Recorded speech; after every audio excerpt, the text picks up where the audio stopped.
En complément des secteurs de production, plusieurs services supports renforcent l'action du groupe Costantini. Le service informatique, qui gère le support technique et la maintenance des outils informatiques du groupe. Le service promotion immobilière, qui réalise le montage et la gestion des projets immobiliers. Le service électricité, qui s'occupe des proviseurs de chantier, de la location des coffrets électriques et du photovoltaïque. Le service achat, qui s'occupe de la gestion et l'achat des matériaux et petits outillages et des besoins administratifs. Le service comptabilité, qui gère les factures notamment. Le service juridique, qui défend les intérêts de la société et apporte des conseils sur la gestion des litiges. Le service gestion, qui suit les budgets et contrôle les dépenses. Le service matériel, qui s'occupe de l'approvisionnement en matériel des chantiers. Le service ressources humaines, qui s'occupe de la gestion du personnel, des formations et de la communication du groupe. Le service ERP est chargé de gérer et développer l'ERP groupe. Le service optimisation opérationnelle, qui a pour objectif de centraliser les projets transversaux et de les déployer au sein du groupe. Et le service QSE-RSE, qui déploie les politiques qualité, sécurité, environnement et responsabilité sociétale de l'entreprise.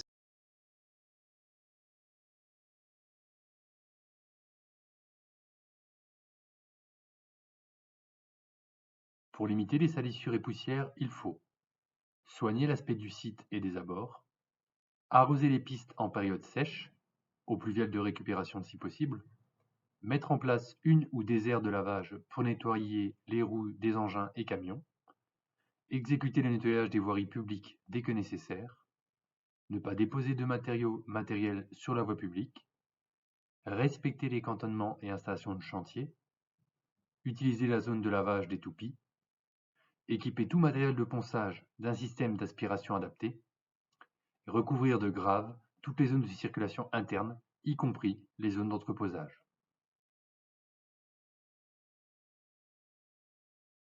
Pour éviter de gêner le voisinage de nos chantiers, il faut respecter les horaires de chantier, et en particulier les phases bruyantes, et planifier les livraisons pendant les horaires prévus avec la maîtrise d'ouvrage. Placer de préférence les engins bruyants fixes et en fonctionnement continu, groupe électrogène, bétonnière, à l'opposé des immeubles et des bureaux voisins. Planifier les tâches bruyantes simultanément et à des moments adaptés à l'environnement direct du site. Veiller, dans l'organisation du chantier, à favoriser les voies de circulation pour limiter au mieux le nombre de manœuvres des camions et des engins. Utiliser de préférence une grue dont le moteur est placé en position basse selon les possibilités d'encombrement et utiliser une liaison radio pour les communications depuis le sol avec le grutier et utiliser des engins conformes à la réglementation sonore.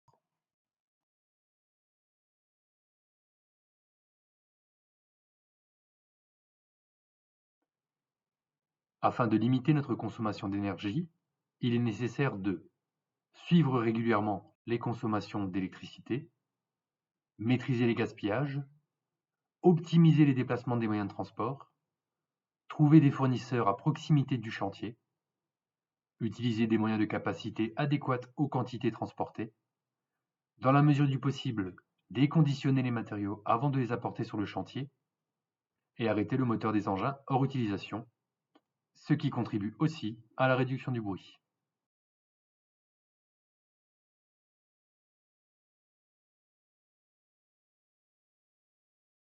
En vertu du contrat de travail qui lie un salarié à son employeur, l'employeur est désormais tenu, à l'égard de son salarié, d'une obligation de sécurité de résultat. J'explique. Quand on signe un contrat avec quelqu'un, il y a deux obligations possibles qui peuvent naître de la signature de ce contrat. Soit une obligation de moyens, soit une obligation de résultat. L'obligation de moyens, par exemple, c'est celle de votre médecin. Vous allez voir votre médecin, vous rentrez chez lui, vous le payez, et à ce moment-là, il y a un contrat qui se noue. Et en échange du paiement, le médecin doit vous soigner. Mais le médecin n'est pas obligé de vous guérir. Parfois, ce n'est pas possible. Par contre, pour vous soigner, le médecin doit utiliser les moyens actuels de la science médicale, pas la médecine napoléonienne, celle de 2004-2005.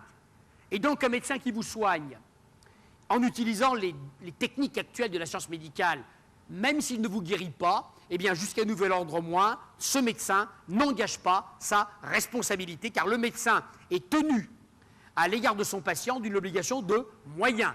Il doit mettre les moyens, mais n'est pas obligé d'arriver au résultat, la guérison. Bon. Ça, c'est l'obligation de moyens. L'obligation de résultat, par exemple, c'est celle de la SNCF. vous montez dans le TGV, eh bien, la SNCF de vous conduire sain et sauf à destination. Obligé. Si à l'arrivée vous manque un bras, eh bien, la SNCF est automatiquement responsable. Car la SNCF est tenue à l'égard de ses passagers d'une obligation de sécurité, de résultat. Elle fait comme elle veut, elle se débrouille comme elle veut, mais elle doit vous amener intact à destination. Et elle ne pourrait s'exonérer, la SNCF, qu'en cas de force majeure. Exemple, un Airbus qui tombe sur le TGV.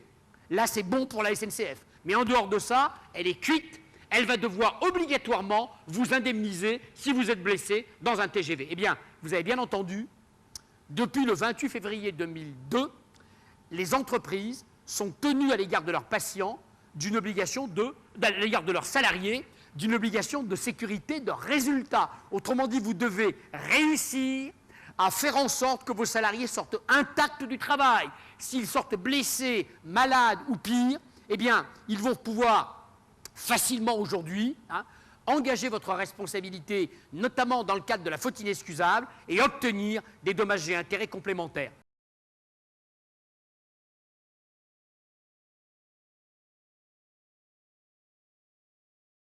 Alors, première question, en cas de pépin, donc en cas d'accident, qui est pénalement responsable en matière d'hygiène et de sécurité? Alors, pour répondre à cette question, qui est très importante, il faut savoir une première chose. Lorsqu'on travaille dans une entreprise, quelle qu'elle soit, privée, publique aussi, ils ne le savent pas, mais c'est pareil, eh bien, on est soumis en même temps et cumulativement à l'application de deux codes. Commençons par le Code du travail. Qu'est-ce que c'est que le Code du travail en matière d'hygiène et de sécurité? Eh bien, je dis toujours, pour essayer d'être le moins obscur possible, que le Code du travail en matière d'hygiène et de sécurité, donc la partie du Code du travail qui nous intéresse ce matin, c'est l'équivalent du Code de la route du chef d'entreprise ou du chef d'établissement. Puisqu'il est écrit quelque part dans le Code du travail que le responsable pénal de l'application dans un établissement des règles d'hygiène et de sécurité, je parle du Code du travail, c'est le chef d'établissement. Autrement dit, le coupable de principe, on le connaît d'avance, c'est le chef d'établissement. Pourquoi? Parce que c'est écrit dans le Code du travail. Donc, en principe, quand, par exemple, il n'y a pas un équipement de protection individuelle, il n'y a pas de document unique, en principe, les plans de prévention sont mal foutus, ou ils n'existent pas, le coupable, on le connaît d'avance, en principe, c'est le chef d'établissement. Car c'est lui, je répète, qui est en haut de la pyramide de l'établissement, c'est lui qui a le pouvoir disciplinaire, économique au moins en partie, et donc on en tire une conséquence, il est en principe coupable en cas d'infraction aux dispositions du Code du travail. Ceci dit, attention, le chef d'établissement a la possibilité, et ça ressort et du Code du travail d'ailleurs et de la jurisprudence, de passer le volant, si je puis dire, à l'un de ses collaborateurs. Et qu'est-ce que c'est que cette passation de volant? C'est la fameuse délégation de pouvoir. Et donc un chef d'établissement a la possibilité de donner une délégation de pouvoir à l'un de ses collaborateurs, mais évidemment à condition de lui donner compétences, autorité, moyens. Pour que l'homme qui va assumer cette fonction, eh bien, ait les moyens, des moyens équivalents à ceux dont dispose le chef d'établissement pour être efficace. Parce que finalement, une délégation de pouvoir, c'est quoi? C'est une démarche de prévention. C'est une façon de rapprocher le pouvoir du terrain, d'améliorer la prégnance de l'encadrement sur le risque pour que les gens qui soient au contact avec le risque puissent réagir rapidement et intervenir lorsque les choses ne vont pas. Et donc, au titre du Code du travail, je résume, il y a tout le temps un seul coupable possible, soit le chef d'établissement, soit son délégataire, soit l'un, soit l'autre, jamais les deux, puisqu'il n'y a jamais deux pilotes dans le même avion. Seulement, ce qu'on oublie toujours, c'est qu'à côté du Code du travail, il y a l'autre code, le Code pénal. Et alors là, le Code pénal, c'est autre chose. Qu'est-ce que c'est que le Code pénal? Alors je dis toujours, pour prendre une image plus ou moins exacte, que le Code pénal, c'est le Code du citoyen. Ça veut dire déjà fondamentalement que le Code pénal, il s'applique à tous les moments de la vie. Il s'applique à la maison, au volant de votre voiture et puis au travail, même pendant vos loisirs. Et dans une entreprise, le Code pénal, il s'applique à tout le monde. Il s'applique au dernier des opérateurs comme au PDG d'un multinational. Et au titre du Code pénal, il n'y a pas de délégation de pouvoir qui tienne. Tous ceux dont les négligences vont s'inscrire dans ce qu'on appelle l'arbre des causes ou l'arbre des faits d'un accident peuvent se retrouver dans le tribunal correctionnel. Au titre du code pénal, on peut avoir 1, 2, 3, 10, 15, 20, 30 personnes devant le tribunal pour le même accident. Je prends des trucs connus, comme ça on gagne du temps. Le meilleur exemple ces dernières années, c'est l'affaire de la grue de Toul. Vous vous rappelez peut-être l'histoire à Toul dans l'Est.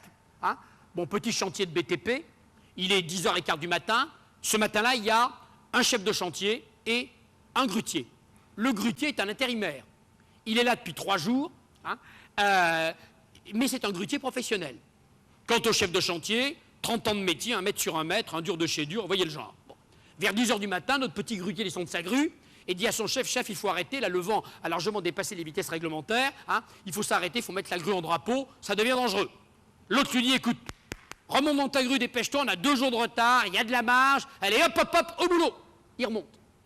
Une demi-heure après, notre grutier descend, dit chef, chef, ce coup-ci c'est trop dangereux, il faut s'arrêter absolument, c'est plus des rafales, le vent est constant, il faut s'arrêter, ça devient dangereux. Allez, tu remontes dans ta grue, me fais pas perdre de temps, les règles de sécurité, je les connais, mais c'est fait pour les blaireaux, il y a de la marge, au boulot. Il remonte.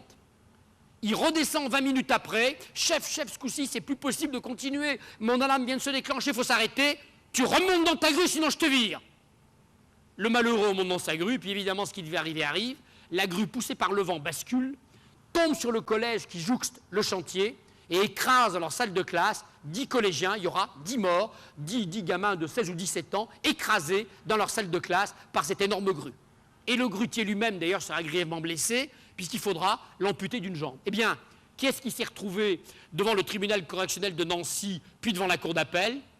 Le chef de chantier, le conducteur de travaux, le patron de l'entreprise de BTP et le grutier. Car le procureur a dit au grutier, monsieur le grutier, certes tu étais un salarié intérimaire, précaire et tout, mais tu étais un grutier professionnel. Et le vent et le grutier, c'est 2 choses absolument indissociables. Tu connais les règles de sécurité de ton métier, tu avais un anémomètre, tu avais une alarme, tu n'aurais jamais dû remonter dans la grue, certes, tu as été mis en demeure de remonter, menacé d'un licenciement, mais tu avais ton droit de retrait.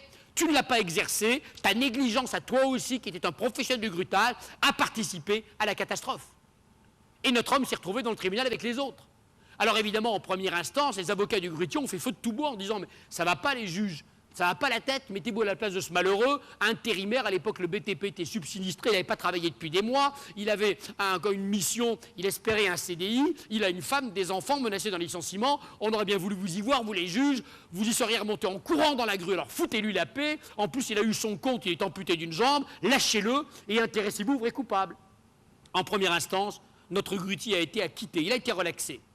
Le procureur a fait appel, et devant la cour d'appel de Nancy, notre grutier a été condamné pour homicide involontaire.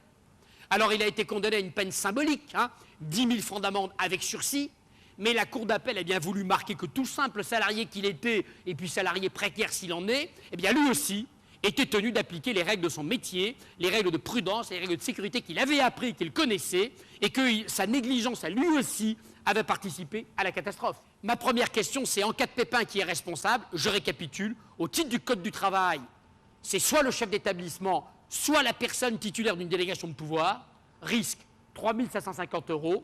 Au titre du Code pénal, je simplifie et je vais vite, tous ceux dont les imprudences, les négligences vont être considérés comme expliquant la catastrophe. Et là, on peut avoir 10, 15, 20, 30 personnes devant le tribunal de l'entreprise ou hors l'entreprise, les conseillers, les gens de l'entreprise, quel que soit le grade, quelle que soit la fonction, quelles que soient les responsabilités, tous ceux qui n'auront pas fait leur boulot.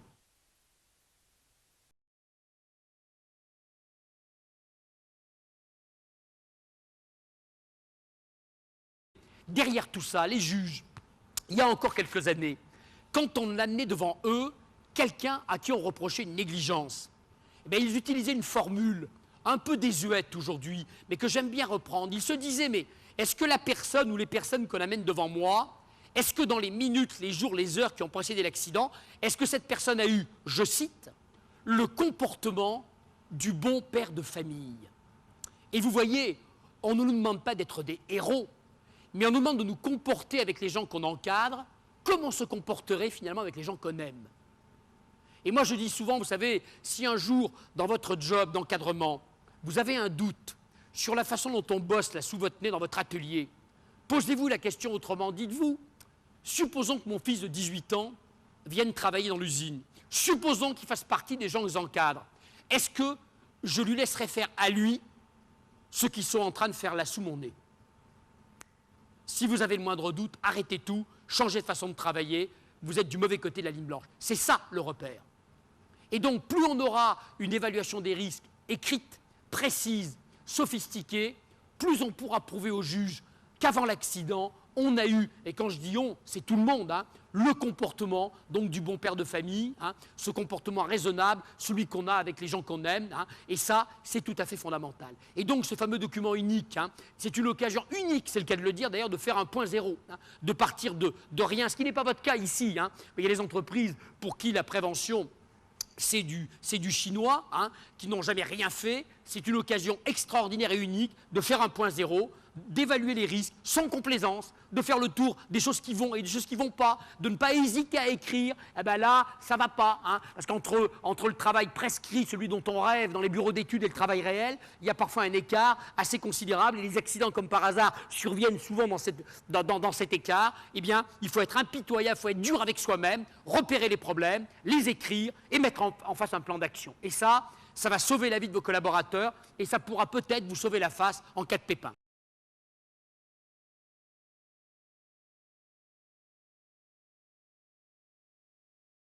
Dans l'intranet du groupe, vous pourrez retrouver l'ensemble de la documentation du système, et notamment le Memento QSE qui permettra d'avoir toutes les informations utiles à la mise en place d'un chantier, des supports pour réaliser des quarts d'heure de sensibilisation interne intitulés Toolbox, toutes les procédures des différents services existants du groupe, ou encore les modèles types de PPSS, PPSPS, plan de contrôle qualité, etc.